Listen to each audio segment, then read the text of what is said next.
Hello everyone. I'm recording a daf. Let me just change my name quickly. And so this daf that I'm currently recording, as you can tell in the afternoon, is daf Kuf Yud Tet, 119, the second to last daf in Masechet Zevachim. So we've come very, very, very far. And one more day tomorrow. So Mazel Tov to everyone on their upcoming siyum. But we're not quite there yet. So let's do the last daf before we get to the Mazel Tov. And today on Daf Kuf Yud Het, I had recorded Daf Kuf Yud Het, which was Motzei Shabbos' daf, and this is today's Sunday daf. We're up to the fifth line of Kuf Yud Het Amud Aleph, which is two dots. And we did a whole discussion yesterday, and it's just a very, very interesting historical discussion about the time period when the Jews left Mitzrayim till they got to Eretz Yisrael, till they built the Mishkan, till the Mishkan was destroyed, we said, and then they had a period in between, which was Nov and Givon, which was a long period of time. Nov was ultimately destroyed by the Jews themselves, by Shaul and his people, and then Givon, which is where the Mizbeach, or at least the Bama of the Tzibor was concentrated until it was time to build the Beit HaMikdash. And then once it was time to build the Beit HaMikdash in the fourth year of Shlomo, that's when we start the count of the Beit HaMikdash itself. And there are different rules for, during the times that there's a central Beit HaMikdash, so to speak, or Mishkan Shiloh, you're not allowed to do Karbanot on a Bamat Yachid. During the times of a Bamat Tzibor, of Nov and Givon and Gilgal, you are allowed to. We had a whole machloket about which karbanot, many, many opinions. And we're going to pick it up from there today, which is, and I'm going to, find the place, 5 lines where we talk about Ba'ula Nova Givon. So we said this already is going way back to the Mishnah, right? That going back to when they were in Nov and Givon, that when it came to Nov and Givon, it was time for them to be allowed basically to use bamot that were private, right? And then you can eat the meat anywhere because since there's no bama, basically, there's no central place there's a central place, but it's not the only place. So unlike in Shiloh, where you can only eat the karbanot, where you could see Shiloh, once you have a freedom to do your karbanot at home, you eat it wherever you want, as long as you're in Arei Yisrael. How do we know that? Minani Mili, the Tana Rabbanan says the Gemara, as the Breita says, and the Breita quotes the pasuk that we've had many times in this discussion, that the whole thing is ki lo batem ad ata el hamenucha ve'el hanachala, right? That you're allowed to use a sacrifice on your private bama because you have not yet come to the menucha, the resting place, and the nachala, the inheriting place. Now, what's that refer? That which is during those times when you've come to the menucha and the nachala, you're not allowed to use a bama. What are those things? So says this Breita, we're going to see this is a very controversial opinion. It says the Breita, El HaMenucha Zu Shiloh. That's referring to the period of Shiloh. So when there was a Mishkan in Shiloh, you could not do a Bama. And Nachala Zu Yerushalayim. Nachala is referring to when they actually have the place, which is going to be forever, which is Yerushalayim. During those times, you're not allowed to bring a korban. Why does it say separately? Why does it say El Menucha Ve'el HaNachala? Why didn't it just say Menucha V'Nachala? Why is it separating them as if two different things? To tell you, Lama Chilkan, why are they separated as Menucha and Nachala? To tell you that in fact they were different periods. There was one period of Menucha, it stopped. The Mishkan and Shiloh was destroyed. You then are allowed to do a karban at home, and then you have a period of nachala. To say you're allowed to bring a karban on a bama between the time of Shiloh and the time of Yerushalayim. That's the Breita, and that's what our Mishnah supported. Amar le Rish Lakish le Rabbi Yochanan says Rish Lakish to Rabbi Yochanan. I don't understand why are you only mentioning right that a karban can be eaten anywhere. What about Maser Sheni Nami Litzni? Why don't you say that Maser Sheni also, what's the halacha for Maser Sheni? Remember, Maser Sheni, today we bring it, or not today, you bring it to Yerushalayim. But before there was Yerushalayim, we said in Shiloh, you had to do it there. What do you do in between? Amar Le said, well, Maaser, that's easy. We know the halacha for Maaser because Sham. We learn it from the Gzera Shava. It says Sham by Maaser, Achaltim Sham, Lefnei Hashem Elokecha. It says that by the Aron that you put the Aron there, Sham, Sam to Sham. So Kivan the Aron Lahafi, since there's no Aron, because remember during the period of Nov and Givon, Remember, at the end of Shiloh, the Aron was captured. It was recovered, but when it was recovered, it was placed in Kiryat Yarim and then Yerushalayim. It was no longer in the same place as the Mishkan. So since the Mishkan was not located, since the Aron was not located in Novin Givon, Maaser Nami Lo Havi. There's no concept that you'd have to go to Novin Givon and eat your Maaser there. Because since there's no Aron there, it doesn't have the specialness of the place that would bring Maaser Sheni to it. Says well, if that's true, Pesach Kachim Nami. Why do you have to go there and do Pesach? And why do you have to do Karbanot Sibur, right? Which everyone agrees, a Karbanot Yachid you can do on your Bama, but Karban Sibur like Pesach or the Karbanot, you have to do it in Novin Givon. Why? Why don't you say Sham Sham Me Aron Yalfi? Learn out Sham Sham from Aron, just like they're dependent on there being an Aron. If there's no Aron, you don't have to do the Karban there. Even the Aron lo havi inu nami lo havi. If there's no Aron, there's no Karban. Amar lei. So he replied to him. Rabbi Yochanan said back to Rish Lakish, Damar lacha, this that you just said, right? Which means that you just implied from the Mishnah, excuse me, but the Mishnah doesn't say Maaser Sheni because you don't need to have Maaser Sheni in Novin Givon. That's Rabbi Shimon. That's the opinion in the Mishnah of Rabbi Shimon.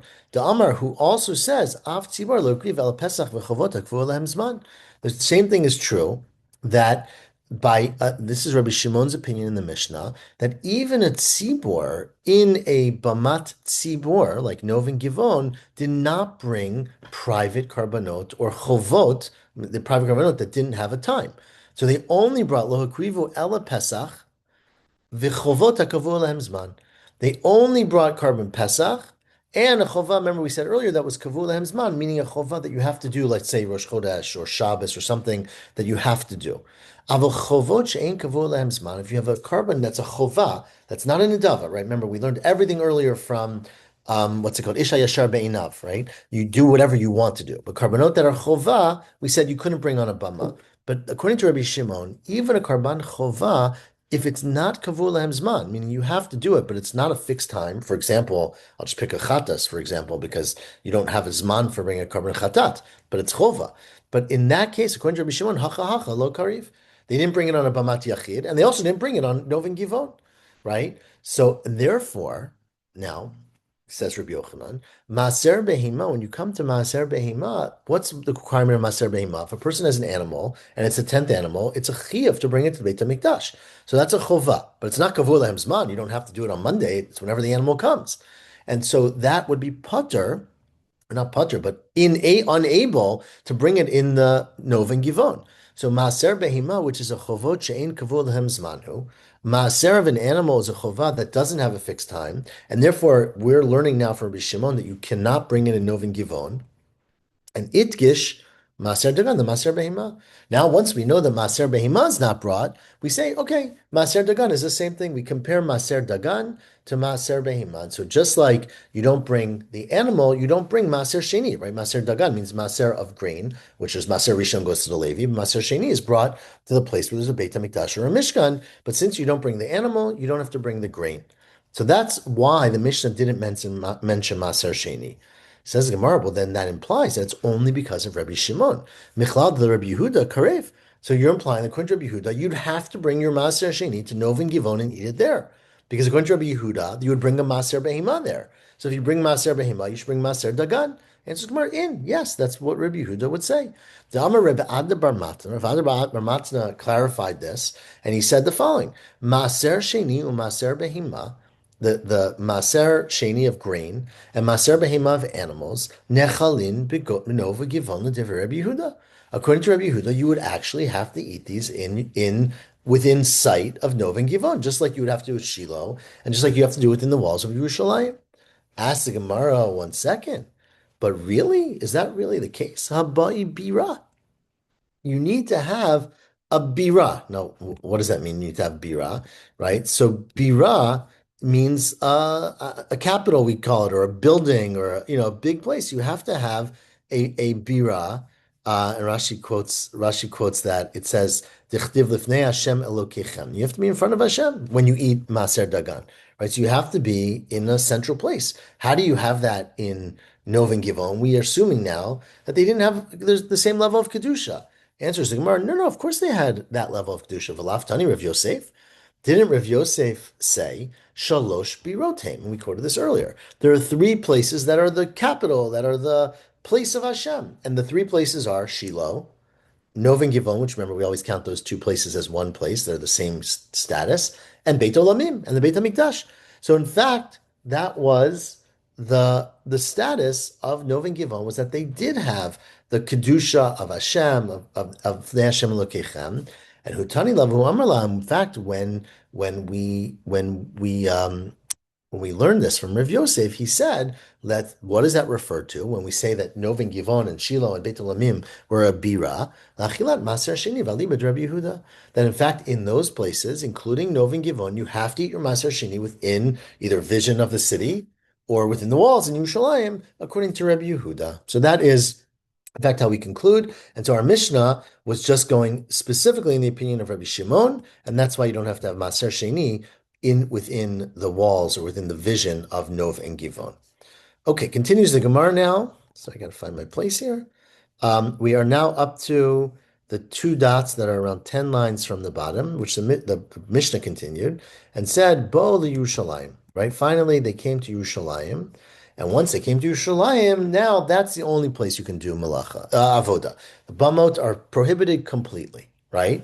How do we know that? Tanur Rabbanan, the same bright that we quoted a few lines ago. The pasuk says you're allowed to do your karbanot here, ki lo batem arata el hamenucha ve'el hanachala, because you haven't yet come to the menucha and the nachala. What's that referring to? Menucha zu Shiloh, we said earlier, and nachala zu Yerushalayim.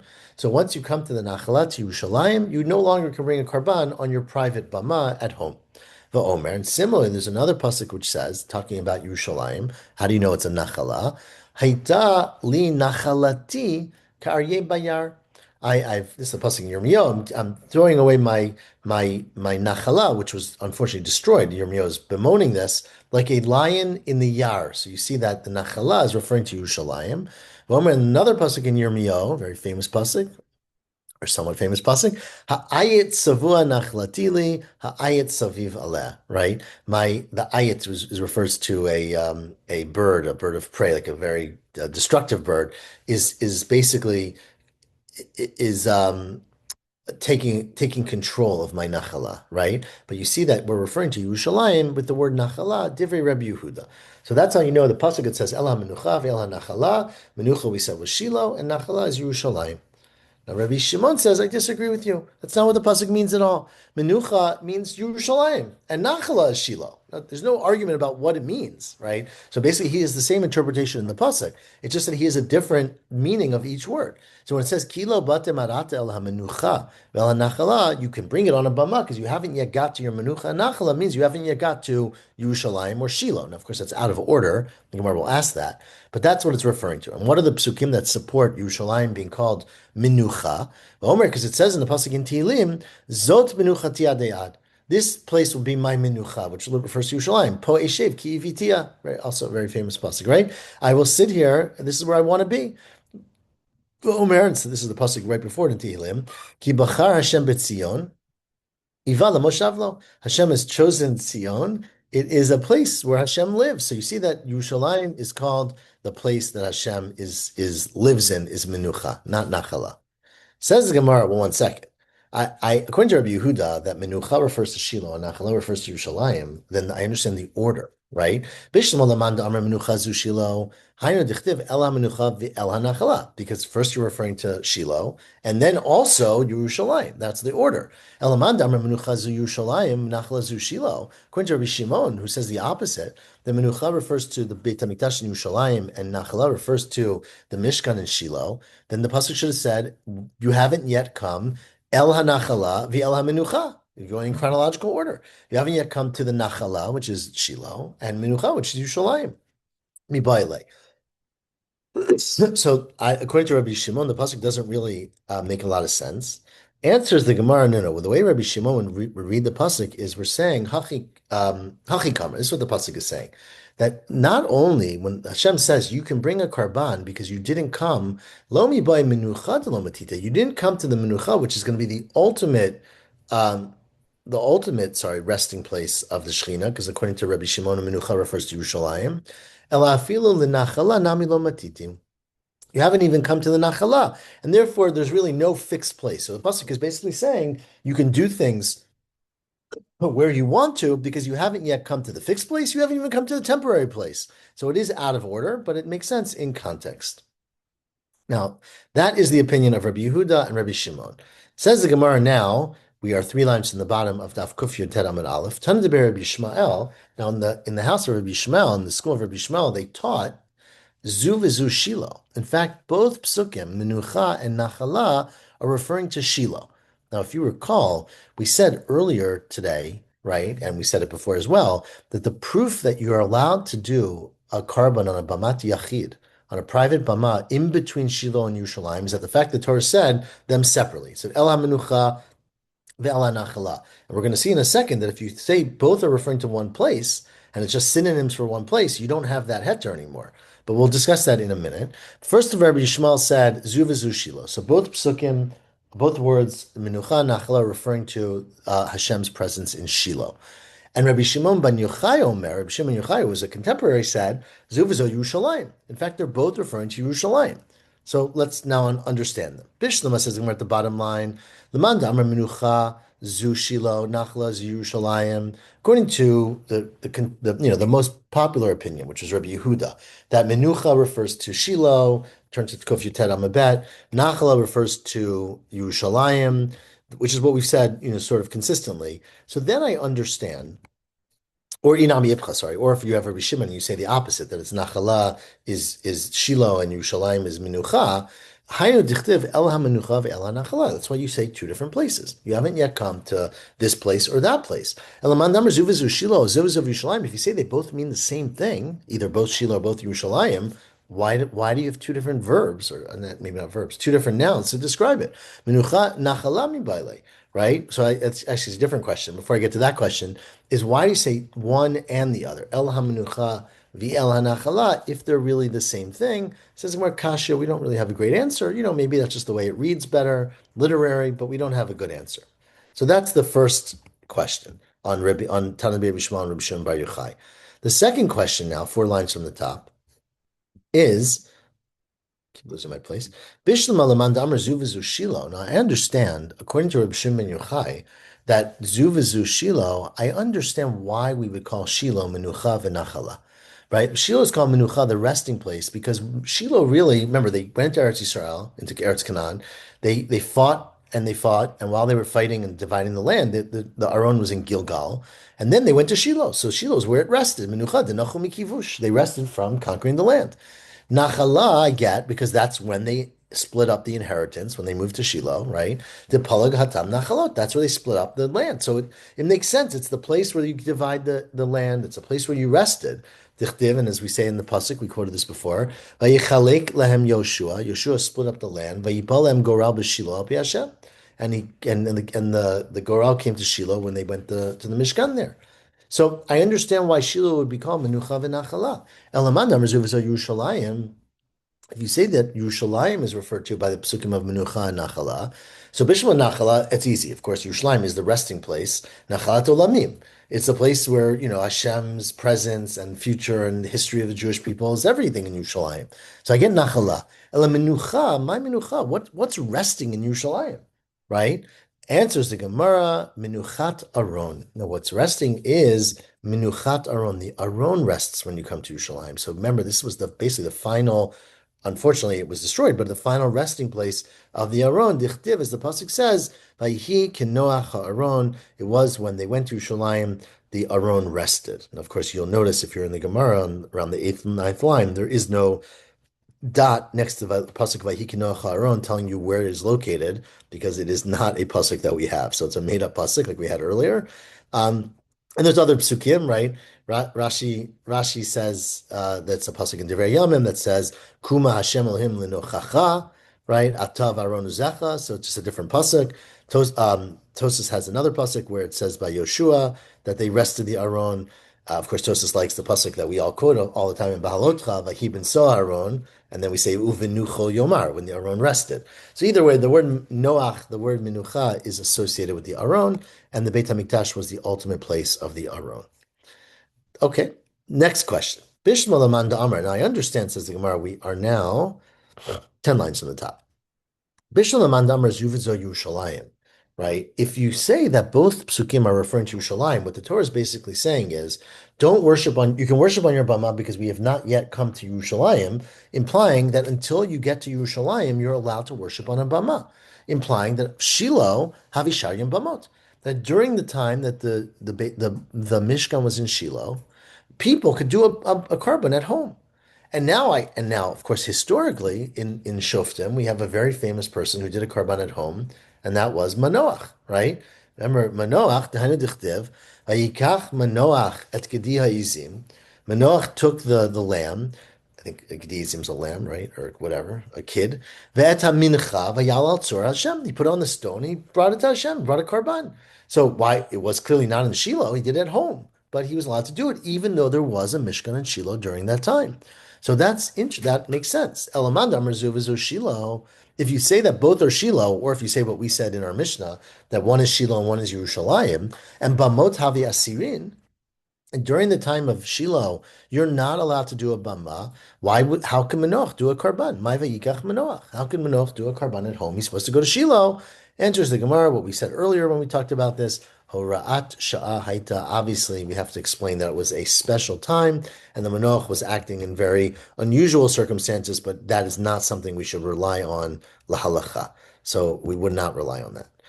Um, Anyways, so this is the four opinions. Rabbi Yehuda, which is a Mishnah, that Menucha and Nachala is Shiloh and Yerushalayim. Rabbi Shimon, that it's the opposite, Yerushalayim and Shiloh. And then the opinions of Rabbi Ishmael, that they're both Shiloh, and Rabbi Shimon Bar Yochai, that they're both Yerushalayim. Now says the Gemara, Tana de Rabbi Shmuel, in the Tana de Rabbi Shmuel, they basically changed their opinion over time. And they started behaving and teaching like Rabbi Shimon ben Yochai, who said Zuvazu Yerushalayim. So ultimately, over time, Rabbi Shimon ben Yochai's opinion carried weight. B'simanach, and to remember that is Mashchinu Gavra Legavri. The Gavra, the single person, which is Rabbi Shimon bar Yochai, pulled over, drew the many people, which is the Tanat Rabbi Shmuel. So the opinion of one person ended up overwhelming or convincing the opinion of the many who are part of Tanat Rabbi Shmuel. So just an interesting siman. Okay, continues the Gemara now. We are probably at the two dots at Kol HaKadashim, okay, which is around third of the way down on Daf Kuf Yutet Amud Bet. Says the Mishnah, going back to the Mishnah, it said all karbanot that were done. Remember, our Mishnah had a whole bunch of cases where we had different cases about when you were makdish the animal and when you actually sacrifice the animal. Remember? So if you were makdish the animal during the time of heter habamot, which means you'd makdish the animal, you're allowed to bring it on a bama, and then they built a mishkan in Shiloh, so you no longer can bring it 6 months later as your private karban. So we talked about what happens then if you shecht it privately. You're not allowed to, but you're not chayv karet, right? If you're makdish it during a time of Shiloh, let's say Isser Bamot, and you do it during Isser Bamot, you're chayiv karet. And then we talked about what happened if Shiloh was destroyed and it was just shot heter Bamot. So that was our Mishnah. Now Rav Kahana says, Rav Kahana, all of this discussion about whether you're chayiv karet or not chayiv karet, depending on when you're makdish it, is only referring to the shechita. Lo shanu el b'shechita. It's only referring to if you shechted it, if it was done, if you dedicated the animal when there was still a heter bamot, and you shechted it during isser bamot, you're not chayiv karet. Aval b'ha'ala, when you actually put it on a altar, karet nami mechayiv. You're chayiv karet even if you were makdish it bisman heter bamot. If you did the isser bisman isser bamot, you're still chayiv karet. My time, and why is it different? Like why is shechita one rule and hala a different rule? Damar Kra, because the pasuk says, "V'alehem tomar," right? To them you will say, but the word alehem, right, sounds a lot like elehem. To them it will say, right, meaning the thing that's written next to it. Al hasmuchim tomar. To the thing next to it you should say, and the pasuk continues. This is in Vayikra. It continues that you're going to, someone who does this will be chayiv karet. So since we're basically, it says that next to the parsha of not bringing a karban outside the Beit HaMikdash, it tells you that no matter what, if you bring a karban outside the Beit HaMikdash, you're chayiv karet. Matkifla Rabbi said, that's ridiculous. It says the word bichtiv ve'alehem tomar with an ayin, which means on them or about them. Alehem with an aleph chtiv, right? It says alehem with an aleph, alehem karina. That's how we read it. So that doesn't mean right? Al means on top with an ayin. El does not mean that at all. El means two, right? Not on top of, not next to. And furthermore, says Rabbah, besides the fact that you're reading the pasuk wrong, there's a Braita that we all know that clearly disagrees with you. Va'od Tanya. There's a famous Braita that was well known of of Rabbi Shimon. It says the following now. Arba klalot hayu Rabbi Shimon Omer. Rabbi Shimon used to, when we got together, he would say there are four different levels, four different categories of prohibition that we could talk about in this context. What are the four different levels? Hayu Rabbi Shimon Omer b'kadashim. The first one is hiktishan mishat isur bamot. You make an animal kodesh when you're not allowed to put it on a bama. Let's say during Shiloh, according to the Mishnah. And so you say during Shiloh, I want this animal to be a shlamim. And shachat vehela b'shat isur bamot b'chutz. And then during the same period of isur bamot, you shecht it and you bring it up on an altar. Harihin ba'aseh v'lo taseh. You're chayv and aseh because you're supposed to bring it to the Beit HaMikdash or the Mishkan. You're chayv v'lo taseh for not doing it. The yishbem karet. And you're chayv karet. So that's, everyone agrees with that. That's not a chiddush yet. But the next case is a chiddush. Hikdisham b'shat heter bamot. Let's say you're makdish your animal when you're allowed to bring it at home. So before they built, let's say, the Beit HaMikdash during Nov and Givon. And then 6 months pass and they build the Beit HaMikdash. And you are shachat vehela b'shat isur bamot. And you then shecht it and bring it on your backyard thing at the time that isur bamot. So according to what we were just saying before in the Mishnah, you would be pater from karet for the shechita, right? But you'd be chayav for karet for the ha'ala. Our Mishnah said you're not chayav for karet for the shechita, but we said just a minute ago that you're chayav for the ha'ala. Listen to the Braita. It says harei hein ba'aseh v'lo taseh. It's also an isur aseh and isur lo taseh. Ve'ein bahem karet, and there is no karet. So clearly that argues with that explanation of the Mishnah, and clearly Rav Kahana is wrong. If Khan is an Amora, you can't argue with Rabbi Shimon. So Rabbi Shimon clearly disagrees with him, and therefore he's wrong. Now, before we don't stop there because he said there's four rules, even though the second rule already proved Rav Kahana wrong. We read the next two. The next two, yeah. Number three is Hikdisham b'shat isur bamot. Let's say you're makdish your shlamim during the time of Shiloh, when you're not allowed to have a bama. But then you go to sacrifice in Shiloh, and unfortunately Shiloh has been destroyed. So you're shachat v'hala b'chutz outside Shiloh b'shat heter bamot. When there's you're allowed to have a bamot. Harein ba'aseh. You are over a load an aseh because the aseh is that if you're makdish an animal, bring it. And you didn't bring it. Now you didn't bring it because the Mishkan was destroyed. So obviously, if you had no choice, you wouldn't be over. But if you were lazy and you didn't bring it for 3 months, you'd be over. And aseh, but there's no lo taseh because the time you shechted it, there was no iser bamot. And the fourth case is where you're hiktishan b'shat heter bamot. You were makdish animal when you're allowed to have it on a bama. V'shachat v'ala b'shat heter bamot, and you in fact bring it b'shat heter bamot. So then patur mikulam, you're patur from everything. Tosus is very bothered. What do you mean you're patur? You did the right thing, right? You're allowed to have a bama. You sacrificed it on a bama. So he has another explanation. But let's just say we're just paralleling the language in the Braita. There's no prohibition in that case, and you see from this Braita of Rabbi Shimon, tiyufta de Rav Kahana is clearly wrong, and that there is no difference between shchita and ha'ala. If you are dedicated the animal b'shat heter bamot, and then you did the prohibition, you did the shchitat chutz b'shat isur bamot, you're not chayiv karet. You are chayiv an aseh and lo taseh, but not karet. The next thing in our Mishnah, we are, where are we? Elu Kachim, which is, I guess, 2/3 of the way down. I don't have a Gemara, but online, it's a two dots, though. So the Mishnah continued and said, all of these things, you do them in the Beit HaMikdash, but you don't have to do them in your backyard. So we went through a long list of things, but now we're going to say, how do we know them? So smicha. One of them is that in the Beit HaMikdash or in Shiloh, you're supposed to lean on an animal. At home, you don't do that. How do you know? Because it says, Lifnei Hashem v'samach. You have to be in front of Hashem. So you have to go to the place where Hashem's Shechina is, which is Shiloh or Beit HaMikdash, but not your backyard. Okay, what about Shchitat Safon? It says you shecht it in the north, and maybe you should find the north of your backyard. Tichtiv, it says Safon Lifnei Hashem. Again, it says it in front of Hashem, and so it's only limited to when you're doing a karban in the Beit HaMikdash or in the Mishkan. Matanot Saviv, we said you don't have to put the blood of the animal all around the Mizbeach. You just put one time. Tichtiv, Zarak al Mizbeach Saviv. It says Zarak al Mizbeach Saviv. Now, we didn't quote the main part of the pasuk, which is Lifnei Asher Lifnei Petach Olam Moed. Right, the Mizbeach is in front of the Ohel Moed. Obviously, it's limited to when you're in front of the Ohel Moed. Okay, I don't have a tet. Let me see if my tet says. I can't read that small.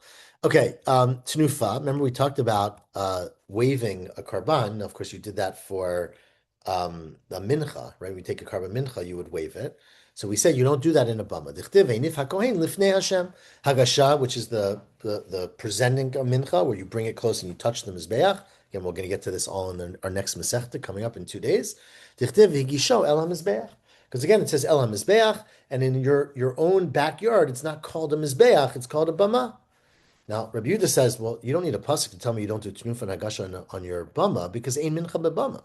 You don't do Tnufa and Hagasha because you don't have a Mincha. You only can bring animals on a Bama. Now, says Rav Sheshet, again, we've quoted this many times already in the Masechta, the Divrei HaOmer Yesh Mincha B'Bama. Now, remember, the Torah talks about sacrifices. Rabbi Yehuda says that only includes animals. It only includes, slaughtering an animal, not a mincha. Says Rav Sheshet, according to Rabbi Yehuda, not according to Rabbi Yehuda, according to the other opinion, that there yesh mincha b'bama, that you can bring a flower offering on a bama, then yesh ofot b'bama. You also can bring birds. But according to Rabbi Yehuda, l'divrei ha'omer, ein mincha b'bama, there's also ein ofot b'bama. You also can't even bring birds as a sacrifice, and that's because the source of Rabbi Yehuda is the fact that Torah says that you can bring zivchei shlamim, zevachim. So, and we say from Zevachim velo menachot. Zevachim means an animal sacrifice and not a flower, but it also means not a bird. Zevachim velo ofot. So those things go together. The next thing we said in the Mishnah, you have to decide how far to go here. The next thing we said in the Mishnah was that you don't need a kohen on a bama, right? Amr of Sheshet. No, I did that already. Kohen, right? The Kohen. This is the eighth to last of the narrow lines. Tichtiv, because it says Vizarak HaKohen, and again the pasuk continues at Adam El Mizbeach Hashem Lifnei Olam Moed. So you only need a Kohen when you're in front of the Olam Moed. Big Day Sharet, because it says the Sharet Kodesh, that you need to have the Begadim to worship Hashem in the Kodesh, meaning in the holy place, not in your backyard. Kli Sharet, you don't need to have special kelim for the karban, because it says in the pasuk Asher Yishartu Bam Bakodesh. You only in the holy place do you need the kelim. And the reich nichoach, you don't need to have the reich nichoach, means you don't have to put them down in a place that what we learned from reich nichoach, I think we talked about this a little bit before, is that you have to put down things on the mizbeach that have not already been burned, not twice, but that's based tichtiv. It says the reich nichoach la Hashem. It says the reich nichoach in front of Hashem. I'm trying to think if we should stop. I think I should stop here. Hold on 1 second. Yeah, I'm going to stop here so that I don't want to leave too much. Yeah, I'm going to stop here. So we're going to stop on Daf Kuf Yoter Amabet at the 2 dots of Mechitza B'Damim, which is the fifth to last of the narrow line. So that we will continue tomorrow, which is not tomorrow, but on Monday, from Mechitza B'Damim to learn the next set of halachot of what's different between a Nizbeach in the Beit HaMikdash or a Bama Gedola in Shiloh and a Bama Ketana in someone's own backyard. So we'll leave it there. Hopefully this was clear enough, very exciting.